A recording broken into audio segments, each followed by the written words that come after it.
Welcome back to my channel. இப்போ வந்து certificate verification நடந்துட்டு இருக்கு. நிறைய பேத்துக்கு வந்து அன்ஃப்ரீஸ் பண்ணியிருக்காங்க. நீங்கள் நல்லா போய் பாருங்க. உங்களுடைய யூசர் நேம் பாஸ்வேர்டு வச்சு உங்களுடைய லாகின் ஐடியை ஓப்பன் பண்ணுங்க. பண்ணீங்கன்னா வந்து உங்களுக்கு அன்ஃப்ரீஸ் ஆயிருந்துச்சுன்னா நல்லா தெரிஞ்சுக்கோங்க. சர்டிஃபிகேட் வந்து ஃப்ரீஸ் ஆயிருக்கும். அதுக்கப்புறம் தான் அவங்க சர்டிஃபிகேட் வெரிஃபிகேஷன் பண்ணாங்க. இன்கேஸ் வந்து உங்களுக்கு அன்ஃப்ரீஸ் ஆயிருந்துச்சுன்னா அவங்க வந்து உங்களை காண்டாக்ட் பண்ண பார்த்துருப்பாங்க. நீங்கள் நாட் ரீச்சபிளாக இருந்தனால அவங்க அன்ஃப்ரீஸ் பண்ணியிருப்பாங்க. ஏன்னா யார் யாருக்கு அன்ஃப்ரீஸ் பண்ணியிருக்காங்கன்னா சர்டிஃபிகேட் வந்து ப்ராப்பராக அப்லோட் பண்ணாதவங்களுக்கு. நல்லா தெரிஞ்சுக்கோங்க. சர்டிஃபிகேட் வந்து ப்ராப்பராக அப்லோட் பண்ணாதவங்களுக்கு அவங்க என்ன செஞ்சுருக்காங்கன்னா அன்ஃப்ரீஸ் பண்ணியிருக்காங்க.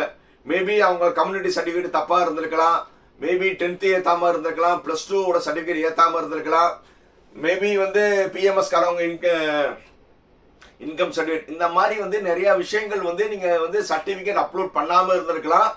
இல்லைன்னா வந்து நீங்க ஏத்தின சர்டிஃபிகேட் வந்து கிளியரா இல்லாம இருந்திருக்கலாம். ஸோ அதனால வந்து இந்த வீடியோவை பார்க்குற எல்லாருமே வந்து தயவு செய்து வந்து உங்களுடைய டிஎன்இஏ ஆன்லைன் வெப்சைட்குள்ள போய் யூசர் நேம் பாஸ்வேர்ட் போட்டு வியூ ஸ்டேட்டஸ் பாருங்க. அதுல வந்து உங்களுக்கு எப்படி இருக்குன்னு பாருங்க. ரைட். அதே மாதிரி வந்து இப்போ நிறைய பேரண்ட்ஸ் அண்ட் ஸ்டூடெண்ட்ஸ் ஃபோன் பண்ணி, சார் நான் 7.5 ஸ்டூடெண்ட்டு, 7.5 நான் 6 to 12 வரை 7 ஸ்கூல்ல தான் படித்தேன். அந்த 7.5 ஸ்கூல்ல படித்ததுனால வந்து எனக்கு வந்து நோன் போட்டிருக்காங்க, கவர்மெண்ட் இது எலிஜிபிலிட்டி வந்து நோன் போட்டிருக்காங்க மாதிரி சொல்றாங்க. சார் நோன் போட்டிருந்தாங்கன்னா அவங்க ஒரு சில டிஎஃப்சி சென்டர்ல வந்து என்ன எக்ஸ்பெக்ட் பண்றாங்கன்னா போனஃபைடுன்னு ஒரு சர்டிஃபிகேட் இருக்குப்பா. அதாவது நீங்க 6வது வந்து 12வது வரை கவர்மெண்ட் ஸ்கூல்ல தான் படிச்சீங்கன்னு சொல்லி ஒரு போனஃபைட் சர்டிஃபிகேட் இருக்கு. இது நார்மலா வந்து எம்இஸ் நம்பர்லயே வந்து அவங்க கண்டுபிடிக்கலாம். நிறைய பேத்துக்கு அப்படி பண்ணிட்டு வந்து எஸ் கொடுத்துருக்காங்க. பட் ஒரு சில டிஎஃப்சி சென்டர்ஸ்காரவங்க வந்து அந்த போனஃபைடு இருந்தாதான் வந்து நீங்க கொண்டு வந்து காமிங்க இல்லைன்னா அப்லோட் பண்ணுங்கன்னு சொல்லியிருக்காங்க. ஸோ அதனால வந்து இந்த போனஃபைடோட ஃபார்மேட் வந்து இந்த டிஸ்கிரிப்ஷன்ல நான் வைக்கிறேன். அது ஒண்ணுமே கிடையாதுப்பா. அதுல வந்து உங்க பேரு இருக்கும். அது போக வந்து நீங்க 6வதுல இருந்து 12வது வரை எந்த ஸ்கூல்ல படிச்சீங்க, அந்த ஸ்கூல்ல நீங்க ஹெச்எம் கொடுத்தீங்கன்னா ஒரே ஸ்கூல்ல படிச்சிருந்தீங்கன்னா அந்த ஹெச்எம் பண்ணிடுவாங்க. அப்படி இல்லைன்னா கடைசியா நீங்க +2 படிச்சீங்களே அந்த ஸ்கூல் ஹெச்எம்ஏ வந்து சைன் பண்ணா எனாஃப். ஒரு சில ஹெச்எம்ஸ் வந்து இது என்னன்னு மாதிரி கேட்டாலும் நீங்க சொல்லுங்க சார், இந்த மாதிரி இந்த போனஃபைடுக்கு வந்து அவங்க கேட்டிருக்காங்க, நான் 6ல இருந்து 12 வரை கவர்மெண்ட் ஸ்கூல்ல தான் படிச்சேன்னு. ஏன்னா அந்த ஹெச்எம் போட்டுருவாங்க கண்டிப்பா. ஏன்னா அவங்க அந்த எம்இஸை ஓபன் பண்ணி பார்த்தாவே தெரிஞ்சிடும் நீங்க எந்தெந்த ஸ்கூல்ல படிச்சீங்கன்னு. ஸோ அதனால எந்த ஹெச்எம்ஸுமே வந்து இல்லைன்னு சொல்ல மாட்டாங்க. இன்கேஸ் இந்த வீடியோவை பார்க்குற கவர்மெண்ட் ஸ்கூல்ஸ் ஹெச்எம்ஸ் ப்ளீஸ் இந்த மாதிரி வந்து யாராவது ஸ்டூடெண்ட்ஸ் வந்து இந்த மாதிரி போனஃபைடு வந்து டிஎன்இஏ இன்ஜினியரிங் அட்மிஷன்ல கேட்குறாங்க, அது இருந்தால் தான் 7.5 கோட்டால எடுக்கும்னு அவங்க சொன்னாங்கன்னா தயவு செய்து வந்து நீங்க வந்து சிக்னேச்சர் பண்ணுங்க. ஏன்னா இப்போ வந்து ரேங்கிங் போட்டுருவாங்க. ஏன்னா இப்போ ரேங்கிங் வந்து ஜூலை 10ஆம் தேதி ரேங்கிங் சொல்லியிருக்காங்க. அந்த ஜூலை 10ஆம் தேதி ரேங்கிங் வந்து எல்லா கேட்டகரிக்கும் வந்துடும், இன்க்ளூடிங் ஸ்பெஷல் ரிசர்வேஷன். அந்த ஸ்பெஷல் ரிசர்வேஷன்ல என்னென்ன இருக்கு உங்களுக்கே தெரியும். ஒன்று ஸ்போர்ட்ஸ் கோட்டா, அடுத்தது எக்ஸ் சர்வீஸ்மேன், அடுத்தது பிசிக்கலி ஏபிள்டு, இந்த 3 பேரு.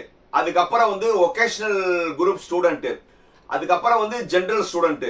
இந்த மாதிரி வந்து கேட்டகரி இருக்கு. இந்த எல்லா கேட்டகரிக்கும் 7.5க்கும் ரேங்கிங் வரும், ஒரு 5 6 இதுக்கு. அடுத்தது வந்து ஜெனரல் இதுக்கும் பையங்களுக்கும் அதே எல்லா கேட்டகரிக்கும் என்னென்ன இப்போ நான் ஸ்பெஷல் ரிசர்வேஷன், ஜெனரல், ஒகேஷனல் இது எல்லாத்துக்குமே வந்து 7.5க்கும் வரும், ஜெனரலுக்கும் வரும், ரெண்டுக்குமே ரேங்கிங் வரும்.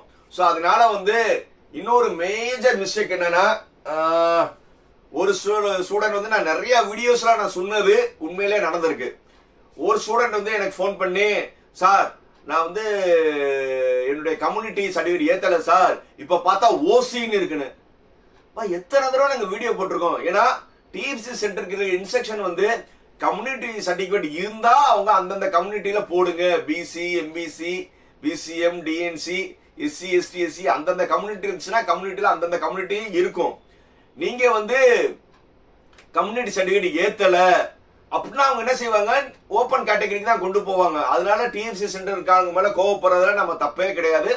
அவங்க அவங்களுடைய வேலையை கரெக்டா பண்ணியிருக்காங்க. ஏன்னா நீங்க கம்யூனிட்டி சென்டர் ஏத்தலைன்னா கண்டிப்பா அவங்க ஓசி தானே.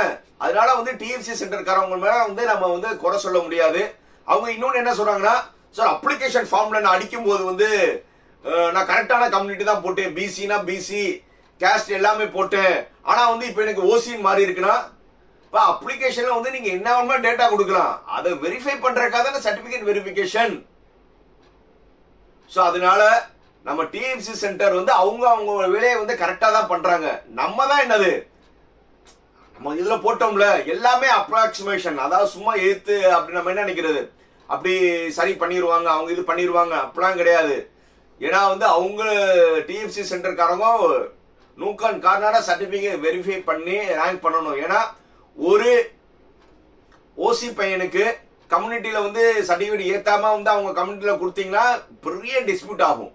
ஸோ அதனால அவங்க அனலைஸ் பண்ணி அவங்க கரெக்டாக தான் பண்ணிட்டு இருக்காங்க. நீங்க தான் வந்து சர்டிபிகேட் கரெக்டாக அப்லோட் பண்ணலைன்னா இப்போ கேளுங்க, வழி இருக்கு. இப்போ நீங்க நேரா டிஎஃப்சி சென்டர் போங்க, சார் இந்த மாதிரி வந்து நான் இந்த கம்யூனிட்டி இந்த இருக்கு, என்னுடைய கம்யூனிட்டி உன்னுடைய பிடிஎஃப் இருந்தாலும் ரைட் தான், இல்லை அட்டையா இருந்தாலும் சரிதான், அவங்க பிரிண்ட் அவுட் எடுத்துட்டு போய் ஒரு ஆதார் எடுத்துட்டு போய் டிஎஃப்சி சென்டர்ல சொல்லுங்க, சார் இந்த மாதிரி வந்து எனக்கு கம்யூனிட்டி வந்து இல்லாம ஓசியில மாறி இருக்கு, நான் எல்லாம் கரெக்டா வச்சிருக்கேன்.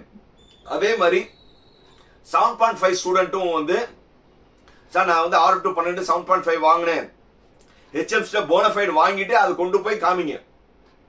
நீங்க கொண்டு போய் காமிச்சீங்கன்னா இன்னைக்கு நாளைக்குள்ள பண்ணிட்டீங்கன்னா அவங்க வந்து என்னது அவங்களுடைய வந்து 7.5க்கு மாத்திடுவாங்க.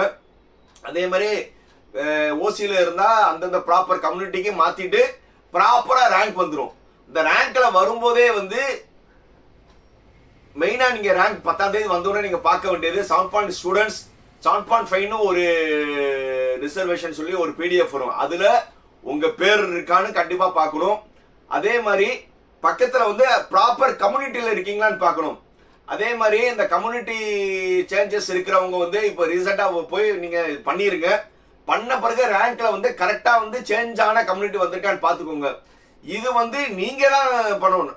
இப்போ என்னைய மாதிரி யூடியூபர்ஸ் நிறைய பேர் வந்து இந்த மாதிரி பண்ணுங்க தான் சொல்ல முடியும், ஆனா நீங்க தான் பண்ணணும். நீங்க தான் யூசர் நேம் பாஸ்வேர்ட் பார்த்து உங்களுடைய இதை பார்க்கணும். ஸோ அதனால வந்து இந்த வீடியோவை நிறைய பேருக்கு ஷேர் பண்ணுங்க.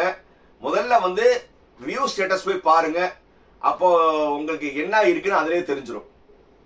நான் எப்போ சொல்ற மாதிரி தான் இந்த வீடியோ முடிக்கிறதுக்கு முன்னாடி like, comment, share and subscribe.